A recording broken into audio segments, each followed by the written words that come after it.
Olá, amigos, aqui estamos de novo nesta nossa conversa semanal. Eu, jornalista Vitor Vieira, ele, Francisco Milman. Olá a todos. Nós dois aqui de Porto Alegre para o Brasil e o resto do mundo. Que pretensão, hein? Mas é por aí. Bom, muito bem. Eu propus ao Francisco que hoje nós falássemos sobre e a partir de um artigo escrito por teu pai, que eu publiquei, sob o título Dica de Leitura do professor Luiz Milman, O Conservadorismo Social. O que é isso? E mais do que isso, como é que a gente se informa sobre o conservadorismo social? O Milman, que era um excepcional pensador, um intelectual, um homem dedicado à investigação intelectual, nos deu um roteiro que é um primor. Eu vou ler um trechinho aqui. Ok. Tá? A nossa dica De leitura específica de leitura hoje, a partir deste texto do Milman. Dizia o Milman lá no seu texto, vejam bem, o Milman tinha uma maneira de escrever muito singular, muito própria, só dele, mas que era uma beleza de escrita. Vamos lá. É indispensável no ambiente de nossa cada vez mais pobre cultura política incentivar a compreensão apropriada do pensamento social conservador, oposto tanto ao liberalismo quanto ao utilitarismo e ao socialismo. A vulgata esquerdista no Brasil, com seu descontrole salivar, associa a tradição conservadora ao atraso e ao golpismo. Essa perversão operada pela esquerda brasileira infestou o meio acadêmico, político e intelectual. Apresentar-se como conservador é o primeiro passo para ser surrado moralmente, uma consequência de 50 anos de monopólio da cultura, na verdade do patrocínio da ignorância por parte da esquerda no Brasil. O conservadorismo, que poucos conhecem entre nós, é uma corrente político-filosófica que se sustenta em princípios sólidos e compromissos com os alicerces da civilização. Além disso, é fonte para o desenvolvimento social e para a condução política há mais de 200 anos. Pensadores e líderes, e aí agora vocês já podem começar a pegar a canetinha e pega aí um caderninho e comecem a escrever esses nomes que eu vou citar aqui, embora nós venhamos a indicar em específico um livro hoje. Mas vamos lá, anotem. Pensadores e líderes como Edmund Burke, Alexis de Tocqueville, Joseph de Maistre, Charles Baudelaire, John Quincy Adams, George Canning, Samuel Taylor Coleridge, Robert Pell, Thomas Babington Macaulay, Fenimore Cooper, Benjamin Disraeli, Cardinal Newman, J.F. Stephen, Henry Maine, H. Lecky, Henry Adams, Theodore Roosevelt, Arthur Balfour, W.H. Mallock, Irving Babbitt, Frank S. Meyer, F.A. Hayek, Frederick Hayek, Paul Elmer More, George Santayana, T.S. Eliot e Winston Churchill produziram, entre outros, um corpus conceitual anti-autoritário e antimaterialista com base em valores universais permanentes. Uma obra muito informativa que apresenta o pensamento conservador escrita com grande elegância, é The Conservative Mind, a mente conservadora, de Russell Kirk. Mostra. Aqui está o livro. O livro ele não tem tradução para português, mas é um dos livros em que meu pai se baseou para escrever esse artigo. O Russell Kirk é considerado um dos principais intelectuais da Academia Americana do século XX. E ele, nessa obra ele faz uma espécie de compêndio, extraindo as principais ideias de alguns desses pensadores elencados aqui no artigo, citados pelo Vitor. E ele estabelece uma narrativa cronológica, né, dos autores, começando pelo talvez o patrono do pensamento conservador, Edmund Burke, e vai na cronologia... Qual é o livro fundamental do Edmund Burke? As Crônicas da Revolução Francesa, né? Temos aqui também, tem aqui, é um clássico. Você diria que esse livro é o essencial, o que, em primeiríssimo lugar, as pessoas interessadas em descobrir o pensamento conservador deveriam ler e estudar? Sem dúvida, porque... É um livro fundamental. É um livro, é um baluarte. Por quê? Ele se coloca de encontro à tendência, à época, dentro do partido Whig, ao qual ele pertencia, na Inglaterra, em que a Revolução Francesa, os radicais, os revolucionários eram vistos com bons olhos.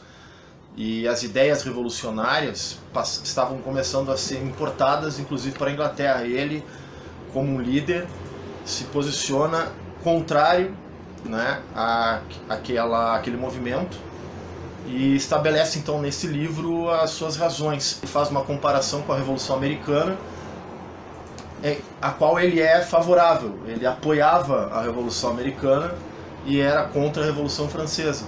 E basicamente todo o fundamento se coloca em função do que ele chama de filosofia da prudência. Então, para entender o que significa o atributo, a filosofia da prudência que ele coloca no livro, o livro The Conservative Mind é um guia necessário. Que maravilha! Olha aí, já tem leitura para, no mínimo, 1 mês ou 2. Então, esse livro que o Francisco acaba de mostrar... Eu diria que o segundo livro mais importante para o conservadorismo, depois desse, é Democracia na América, de Alex Tocqueville. Esse livro, The Conservative Mind, a mente conservadora, ele pode ser facilmente adquirido, basta entrar nessas grandes livrarias e fazer encomenda, e chega lá na porta da sua casa em poucos dias. Hoje em dia, com o Google da vida e com mecanismos como o Translator, um tradutor, se você não souber ler em inglês, ainda assim você conseguirá ler este trabalho com o uso do Translator. Vai dar algum trabalhinho a mais, mas vale a pena. Mas nossa, é um ganho fabuloso. Então eu posso dizer que, no meu caso, eu aprendi inglês. Eu não fiz curso de inglês. Eu aprendi lendo, ouvindo música, e depois, quando viajei para o exterior, aperfeiçoei. Mas o que eu fazia? Eu, como tinha que aprender 2 línguas em Israel, pegava o dicionário para aprender hebraico, eu traduzia direto para o inglês. Eu traduzia para o português. E se eu não soubesse, depois eu ia lá ver no português. Mas eu ia aprendendo simultaneamente as 2 línguas. É possível, é bom, é interessante. Mas então, aí já estão 2 recomendações nossas de hoje. Sim. Vou prosseguir um pouquinho mais na leitura do artigo do Milman, que não é tão longo assim, porque é muito importante para que nós compreendamos o significado, a dimensão de a gente alcançar este domínio do pensamento conservador. Continuava então o Luiz Milman. Para uma reflexão apenas inicial, é possível alinhar 6 pontos norteadores comuns ao conservadorismo social. Obviamente que esta apresentação é despretensiosa, porque não se pode condensar sistemas intelectuais profundos e intrincados em algumas frases. Além do mais, o conservadorismo não constitui um corpo fixo e imutável de dogmas, feita a... Diga. Não, um parêntese quanto a isso. O que, em outras palavras, está se dizendo aqui é que o conservadorismo, diferentemente de outros sistemas de pensamento, como os citados, o socialismo, o utilitarismo, o positivismo, entre vários sistemas de pensamento, ele não é um sistema pré-moldado, né? Fechado. Ele não é uma estrutura fechada, ele não é uma ideologia, né? Essa seria... O conservadorismo não é uma ideologia. Ao contrário dos outros que são sistemas ideológicos de pensamento, portanto dogmáticos. Não é? O conservadorismo não é uma ideologia. Ele é uma percepção da realidade, uma forma de perceber a realidade e conduzir-se no âmbito dos costumes e da sociedade de acordo com dessa realidade, com um progresso, mas um progresso sistêmico, prudente, com cautela e assim por diante. Maravilha. Voltando ao Luiz Milman. Feita a ressalva, é aceitável afirmar que o conservadorismo configura-se como... Aí vem aos 6 pontos do Luiz Milman. 1. Crença em uma ordem transcendental ou corpo de leis naturais, que governa a sociedade e a consciência dos homens. Problemas políticos, no fundo, são problemas morais e religiosos. Uma racionalidade estreita não pode satisfazer nas demandas humanas. A verdadeira política é a arte de aprender e apreender, capturar e aplicar a justiça, que deve prevalecer em uma comunidade de almas. Vamos comentar um pouquinho isso aí também? Comente. Então, aqui, mais uma vez, a gente pode ver como, de uma maneira totalmente antagônica aos sistemas rechaçados, não é? Que o que se coloca nos sistemas como o socialismo, por exemplo? Tu tem uma ideia de que a razão humana, ela pode chegar à perfeição. Nós somos seres que não somos perfectíveis, mais do que isso. Nosso destino é a perfeição mediante uma racionalidade correta, bem estabelecida. O conservadorismo, para isso serve a política nesses outros sistemas. A política é um sistema de aperfeiçoamento da raça humana. O conservadorismo se opõe a tudo isso. Ele entende que o ser humano é falível, a sua essência é falível, nós jamais seremos seres perfeitos, temos que reconhecer essa falibilidade a fim de construir um sistema em que possamos coexistir de maneira mais organizada, com ordem, e essa ordem provém justamente do reconhecimento dessa falibilidade humana, o que é negado pelos outros sistemas. E essa ordem vem, como ele diz aqui, de valores transcendentais, portanto é uma ordem calcada em valores que independem do contexto histórico, da circunstância histórica, enfim, é uma ordem perene. Perfeito. Constante. Constante. Permanente. Permanente. 2. Afeição pela variedade e mistérios da existência humana, em oposição à estreita uniformidade, igualitarismo e pretensões utilitárias de sistemas radicais. 3.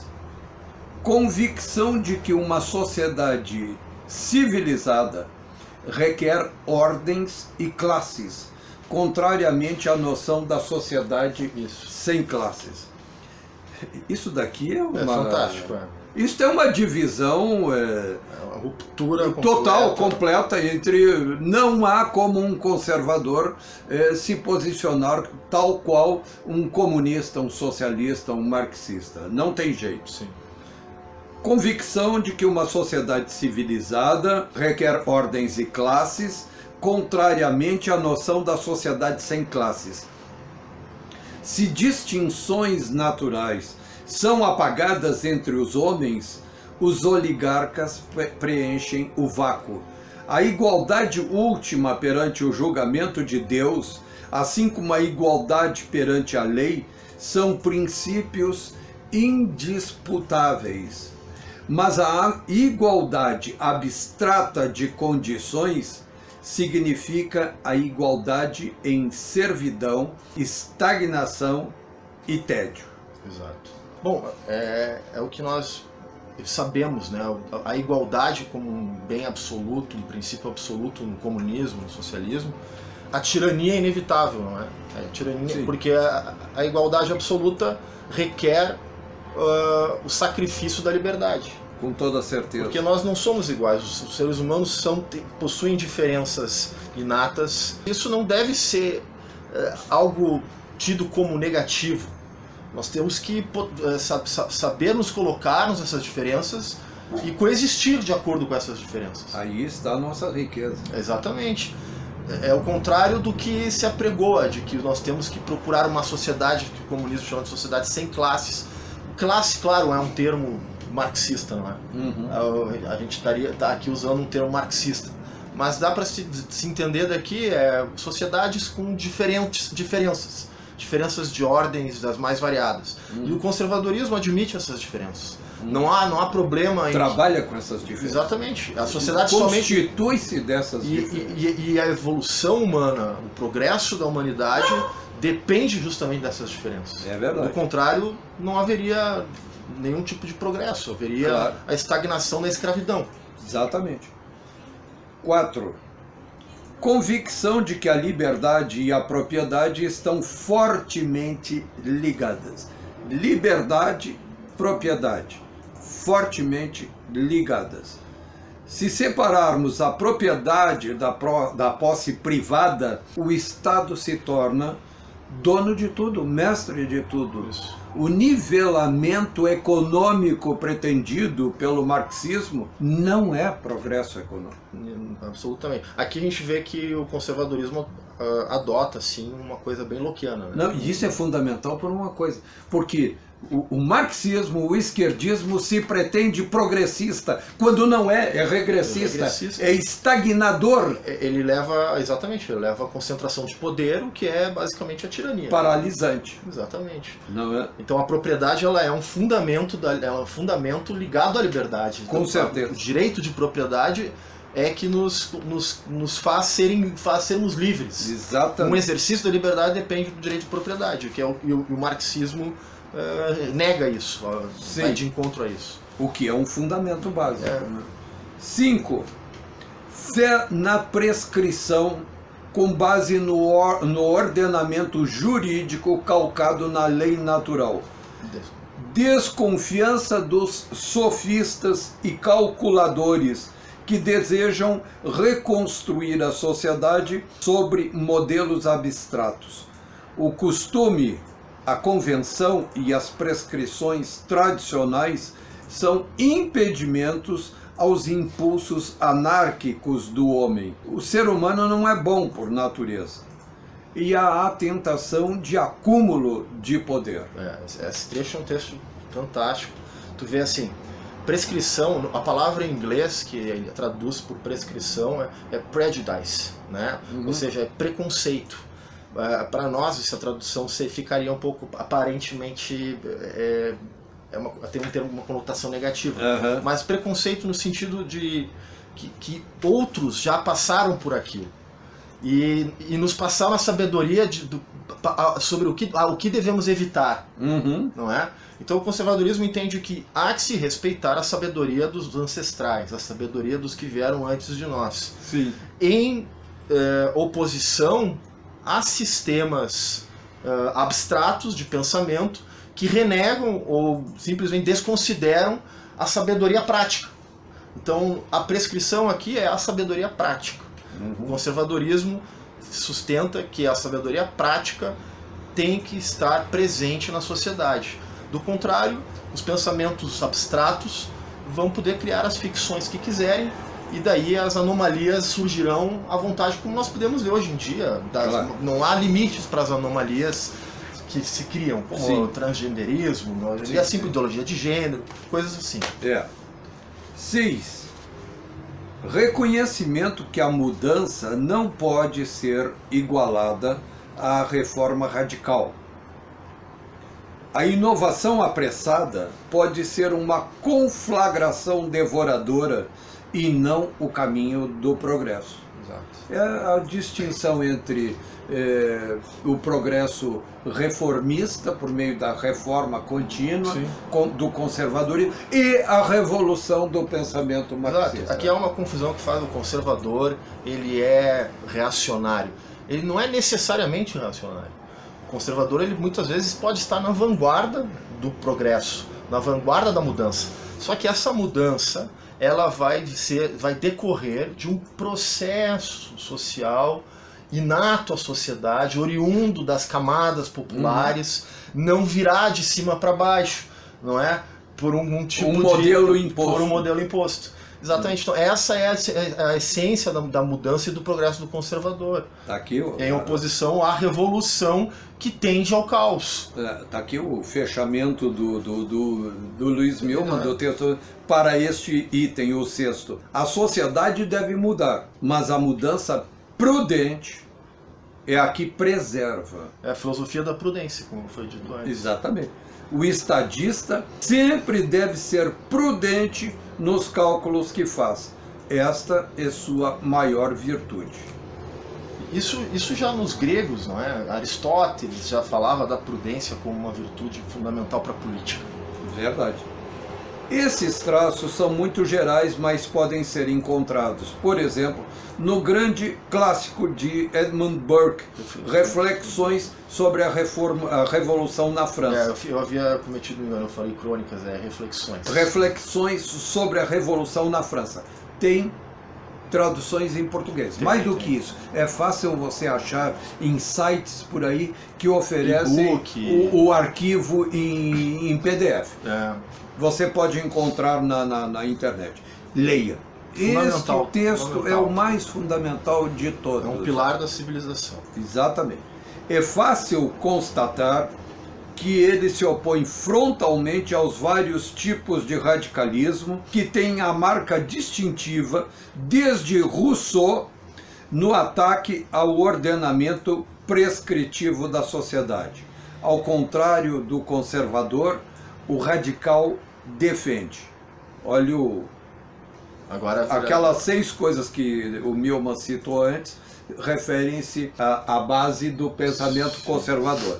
Agora vem aquelas que são as bases do pensamento do revolucionário. 1. A perfectibilidade do homem e o progresso ilimitado da sociedade. O radical é entre aspas, melhorista. Ele crê que a educação, a legislação positiva e a alteração do meio podem produzir homens assemelhados a deuses. E nega que a humanidade possua uma tendência natural para a violência e o pecado. 2. O desprezo pela tradição. A razão, o impulso e o determinismo materialista são guias para a obtenção de bem-estar social, e não o costume ou a sabedoria dos ancestrais. A religião formal é rejeitada e várias ideologias são colocadas em seu lugar. Nestes sistemas é necessário destruir e banir a religião. É necessário destruir e banir Deus. 3. O nivelamento político. A ordem é abolida e é estimulada a democracia total. Nós já conhecemos isso, né? Já ouvimos esse discurso aqui, né? Não ouvimos? Todo dia. Orçamento participativo. Exatamente. E essas coisinhas do gênero. Exatamente. Democracia total, que também pode ser chamada de democracia direta. Isso é uma coisa que muito particular na esquerda, né? Ela costuma adornar palavras. Ela apregou os seus sistemas ditatoriais, porém com palavras bonitas, não é? Sim. Então ela apropria-se de certas palavras e transmuta o seu verdadeiro significado, corrompe o seu verdadeiro significado, esvaziando completamente o sentido da palavra. Sim. Então essa é uma ferramenta com a qual a esquerda, que é a da linguagem, que a esquerda adota a fim de ter êxito na sociedade. 4. Outro ponto absolutamente fundamental. O esquerdista, o revolucionário, o marxista, o comunista, o socialista, ele busca o nivelamento econômico. O que é isso? Os direitos de propriedade são suspeitos para a quase maioria dos radicais. Posse coletiva dos meios de produção e desejo de reformas que partem desde o confisco da terra e sua redistribuição até sua inteira coletivização. No século XX nós vimos isso aos montes, né? E vimos o resultado, né? E todos vimos os resultados, absolutamente desastrosos. Por exemplo, na União Soviética, aquela nivelação absoluta de toda a propriedade rural na mão do Estado, a coletivização completa da produção levou ao quê? Levou à fome. A fome, a tanto é que Lenin, logo em seguida, tem o famoso, o que ele diz assim, dar um passo atrás para dar dois na frente, que ele consegue, faz as novas políticas, as NEPs, as novas políticas econômicas, sim. Concede uma parte da economia para o capital privado, e ele era muito criticado, e aí ele usa essa frase, esse bordão, né? Um passo atrás para dar dois na frente, porque a economia da soviética estava completamente falida em função do coletivismo. Sim, mas levou a destruições, como a um gigantesco genocídio promovido na Ucrânia, por exemplo. Na Ucrânia. Sim. Milhões de ucranianos. Isso já no tempo de Stalin, né? Sim, milhões de ucranianos foram condenados à morte por inanição absoluta. Sim. Não tinham o que comer, nem terra. Sim. E o campesinato, que no primeiro momento era aliado dos logo em seguida a revolução aos bolcheviques serem bem sucedidos, passaram a ser inimigos, no sentido, foram eleitos, né, como novos inimigos, né? Sim. Assim era. Prossegue o Luiz Milman. O ideário radical define o perfil das esquerdas e dos utilitaristas, como Jeremiah Bentham e John Stuart Mill, desde os tempos dos jacobinos franceses. Já o conservadorismo social tem se apresentado como uma barricada política e teórica contra o melhorismo ensandecido, com o qual o mundo convive desde o século XIX. É preciso que, pelo menos, ele seja mais estudado no Brasil e que as pessoas ampliem seus conhecimentos, libertando-se da verborragia cretina que o esquerdismo produz. Magnífico. Sensacional. Meus amigos, agora chegou a hora.